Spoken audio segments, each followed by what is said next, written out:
최근에 날이 많이 더워져서 뭐 이렇게 야외 스포츠, 어제는 뭐 이 국가 이 뭐 대표전은 아니지만 그 맨시티라고 하는 아주 유명한 축구 클럽, 영국의 클럽과 우리나라 이 국내 선수 리그의 대표 선수들이 대회를 했는데, 보통 이렇게 유명한 팀이 오면 이게 관중이 꽉꽉 차고, 그런데 물론 첫 번째로 이 한국 축구 인기가 조금 떨어졌다, 이제 그런 생각도 들지만, 두 번째는 야, 얼마나 덥길래 사람들이 움직이지 않을까, 뭐 그런 생각을 해봅니다. 이 더위 가운데 우리 성도들 강건하시고 또 조심하시고 또 수분 보충 잘 하시고 하셔서 이 무더운 여름을 잘 이기시기를 소망합니다. 오늘 히브리어 17번째 알파벳인 이 패로 시작되는 우리 시편 119편 17번째 시간입니다. 이 말씀의 거대한 이 통로를, 이 의미를 가지고 이 시편 119편이 지속되고 있습니다. 그 내용들이 이렇게 나오는데, 오늘은 이 문이라고 하는 개념으로 하나님의 말씀을 들여다보고 있습니다. 학생들이 대학의 문을 열고 들어간다고 얘기하죠. 어떤 전공을 선택할지 고민하다가 자기의 진로를 결정하게 됩니다. 그래서 인생의 선택들을 앞두고 있는 사람들을 인생의 문을 연다, 이렇게 장을 연다, 이렇게 표현들을 하는 것입니다. 또 그 선택에 따라서 그들의 인생이 달라지겠죠. 배우자를 선택할 때, 직장을 선택할 때도 각각의 길이 우리 앞에 있습니다. 이렇게 많은 문을 열고 또 선택하고 지나가는 게 우리의 인생이죠. 매일매일 또 다른 문을 열고 또 닫고 또 그 길을 걸어가고 하는 것이 우리의 인생입니다. 근데 돌아보면 내가 그때 그 문을 열 걸, 아니면 열지 말 걸, 이런 후회되는 모습이 우리 가운데 있을 때가 있습니다. 부질없는 생각이지만 사람들은 누구나 지나온 나를 돌아봅니다.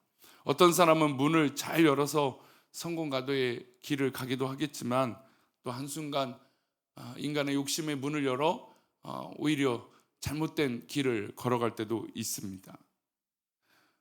우리에게는 무엇보다 믿음의 문이 있습니다. 또 그리고 우리에겐 좁은 길이 있습니다. 주님께서 우리에게 좁은 길, 하나님 기뻐하시는 그 길을 걸어가도록 이야기하셨습니다. 그래서 우리는 문을 열고 그 좁은 길을 선택하고 가야 됩니다. 하지만 우리 인생의 많은 이 문을 열고 길을 갈 때 주님께서 가라고 하신 그 길을 걷지 아니하고 우리가 인간의 방향대로 그 길을 걸어갈 때가 있다는 겁니다. 그래서 오늘 시편의 기자는 그 문을 연 자의 은혜가 어떤지, 믿음의 문을 연 자가 어떤 복을 누리는지 그 이야기를 하고 있습니다. 우리 130절 말씀을 그런 의미로 다시 보겠습니다. 주의 말씀을 열면 빛이 비치어 우둔한 사람들을 깨닫게 하나이다. 주의 말씀을 열면 이라고 했어요. 그럼 빛이 비치죠. 뭐 요즘은 커튼들이나 이런 것들이 참 발달이 돼서 낮에도 이 암막 커튼을 치면 깜깜한 거실이 되기도 합니다. 그러나 이게 환기를 하고 따뜻한 햇살을 막기 위해서는 그 커튼을 치고 해야 되는 것이죠. 그럼 햇빛이 착 들어옵니다. 집안 곳곳에 그 햇빛이 비춰지죠. 그러면 그 빛이 비춰주면 뭐가 물러가게 될까요? 어둠이 당연히 물러가게 될 것입니다. 올해 우리 교회가 표로 고백하고 있는 것처럼 우리의 삶 가운데 빛이 된다는 것.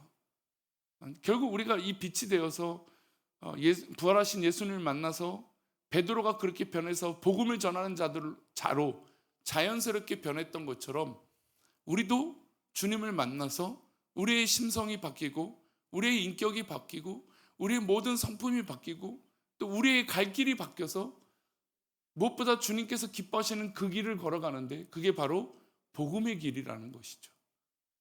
그래서 주님께서 말씀하신 지상 명령의 이 길은, 이 문은 마땅히 주님을 만난 이 감격의 구원의 감격이 있는 자들이 마땅히 누리는 그런 길인 것이죠. 게다가 이 문을 열면 빛이 비추어져서 어떤 일이 일어난다고 하고 있습니까? 우둔한 사람들을 깨닫게 한다고 그랬어요. 지혜롭지 못하고 잘못 판단하고 이것이 아닌가 보다 했을 때 주님의 말씀의 문이 우리 가운데 탁 열리면 그 빛이 우리 가운데 들어오게 되는데, 그 빛으로 말미암아 우리의 아둔하고 또 바르지 못한 것들을 깨닫게 해줘서 바른 길, 하나님 기뻐하시는 그 길을 걸어가게 하신다는 것이죠.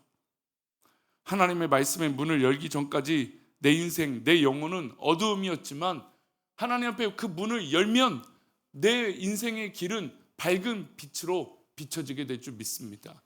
그래서 우리 앞에는 좁은 길이 있고 좁은 문이 있지만, 그러나 우리가 주님과 함께 할 때 그 좁은 길은, 좁은 문은 두려운 것이 아니죠.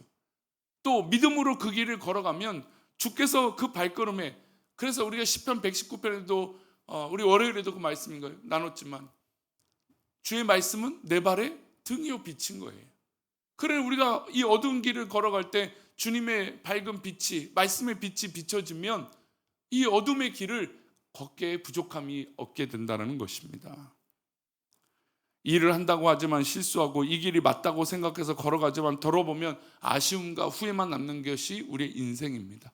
그러나 하나님의 말씀의 빛이 비춰주면 어둠이 걷어지고 밝은 빛이 비춰짐으로 우리의 길이 후회되는 길이 아니라 하나님 기뻐하시는 그 길이 되는 것이죠. 하나님이 태초에 천지를 창조하실 때 첫째 날 빛을 창조하시면서 이 세상에 뭘 세우셨을까요? 질서를 세우신 거예요. 어둠을 물리치고 그 질서를 빛으로 시작하게 하신 것이죠. 아무것도 없는 태초에 혼돈만 가득했던 그 시간에 하나님께서는 빛과 어둠을 나누시면서 어떻습니까? 질서를 만드신 것이에요. 우리 가운데 밝은 빛, 무엇보다 하나님 말씀의 빛이 우리 가운데 비춰지기를 소망합니다. 우리가 아까 찬양했던 신랑 되신 예수님을 맞이할 때 우리는 뭘 준비해야 됩니까? 등불을 준비해야 돼요. 신랑께서 우리의 길을 오시는데 등불을 준비하지 않으면 어떻습니까? 어리석은 여인이 되는 거죠. 신부가 되는 겁니다. 지혜로운 여인은 이 불을 준비하고 기름을 준비해서 신랑이 올 때 그 길을 열어두고 비춰두고 있는 것이죠. 우리가 평소에 말씀의 이 모습으로 훈련되어지고 평소에 하나님 기뻐하시는 것으로 훈련되어지면 여러분 결정적인 그 순간에 하나님 말씀 붙들기에 우리의 길을 밝게 비출 수 있어요. 근데 뭐 평소에 하나님 말씀은 관심도 없고 또 신앙으로 그렇게 열심히 안 산다가 갑자기 하나님 도와주세요. 물론 우리 하나님은 그렇게 할지라도 우리를 도우시는 분이 우리 하나님이시기도 합니다만, 여러분 우리가 사람을 사귀고 만날 때도 평소에는 연락도 안 하다가 갑자기 도움만 필요할 때 아이고 뭐 좀 도와줄 수 있어? 우리가 한두 번은 도와주지만 여러분 몇 번 계속 지속되면 어떻습니까? 이 사람이 왜 나를 이용만 하지? 그런 생각이 들지 않을까요?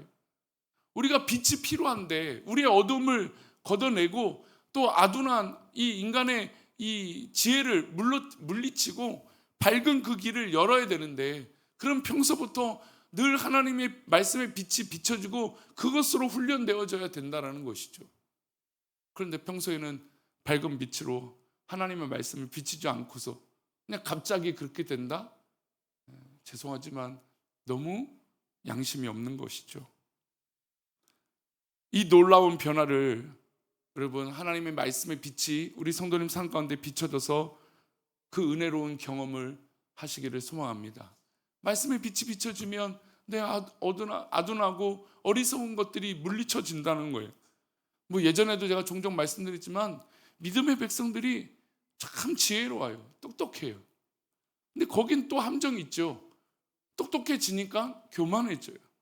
많은 목회자들이 저도 그러겠지만 하나님 말씀을 깨달으니까 자기가 지혜로운 줄 알아요. 저도 가끔 놀라요. 나 같은 사람도 이런 걸 깨닫네. 나도 이런 걸 알고 있네. 참 하나님께서 우리에게 지혜를 주시죠. 능력을 주세요. 근데 어느 순간부터 그 능력이 누구의 능력이에요?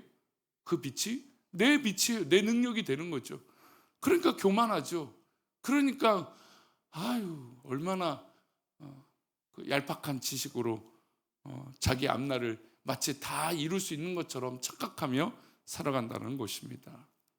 그래서 우리는 매 순간마다 하나님 말씀을 맛볼 수 있도록 계속해서 우리의 창문을 열어야 돼. 우리의 마음의 문을 열고 믿음의 문을 열고 우리 가운데 계속해서 그 따뜻하고 안정되고 밝은 빛이 우리 가운데 비춰져야 되는 것이죠. 그래서 집에만 갇혀 있는 사람들이 있다면 우리가 그 사람들에게 뭐라고 얘기할까요? 바깥 나가봐라. 햇빛을 한번 맞아봐라. 생각이 바뀐다라는 거죠. 여러분, 주님의 말씀의 빛이 우리 가운데 비춰지면 생각이 바뀌고 진짜 주님의 지혜로 우리 모든 것들이 바뀌게 될 줄 믿습니다. 그래서 시편 기자는 또 이어서 131절에 이렇게 말합니다. 함께 읽겠습니다. 내가 주의 계명들을 사모함으로 내가 입을 열고 헐떡였나이다. 이 입을 열고 헐떡이다는 것은 물을 마시기 위해서 짐승이 헐떡거리는 거예요. 헥헥거리는 거죠. 물을 마실 때 그것을 막 정말 개눈 감추듯이 계속 그 물을 마시는 거죠. 하나님의 말씀의 맛을 본 사람은 짐승이 헐떡거리는 것처럼 계속해서 그 말씀을 사모해서 헐떡거리는 거예요. 주의 계명들을 어떻게 해요? 사모하니까, 좋으니까, 하나님 말씀이 너무너무 기쁘니까, 감사하니까, 그리고 입을 열어서 그 말씀을 다 받아들이려고 사모하고 있다는 것이죠. 하나님, 오늘도 말씀해 주십시오. 말씀을 받으니 무질서한 인생이 질서 있게 정돈됩니다. 영혼이 따뜻하게 되고 영혼이 밝은 빛이 비춰집니다. 그리고 그 영혼의 밝은 빛으로 말미암아 주변 사람들이 빛이 비춰지고 행복해집니다. 저에게 계속해서 하나님 말씀의 빛을 비춰주십시오. 이 하나님의 말씀을 매일 받으면 우리 인생은 어느덧 견고한 반석 위에 서게 될 것입니다. 우리 133절은 그의 결과가 나타납니다. 함께 읽겠습니다. 나의 발걸음을 주의 말씀에 굳게 세우시고 어떤 제약도 나를 주관하지 못하게 하소서. 나의 발걸음을 주의 말씀에 굳게 세우시고 어떤 제약도 나를 주관하지 못하게 해주옵소서.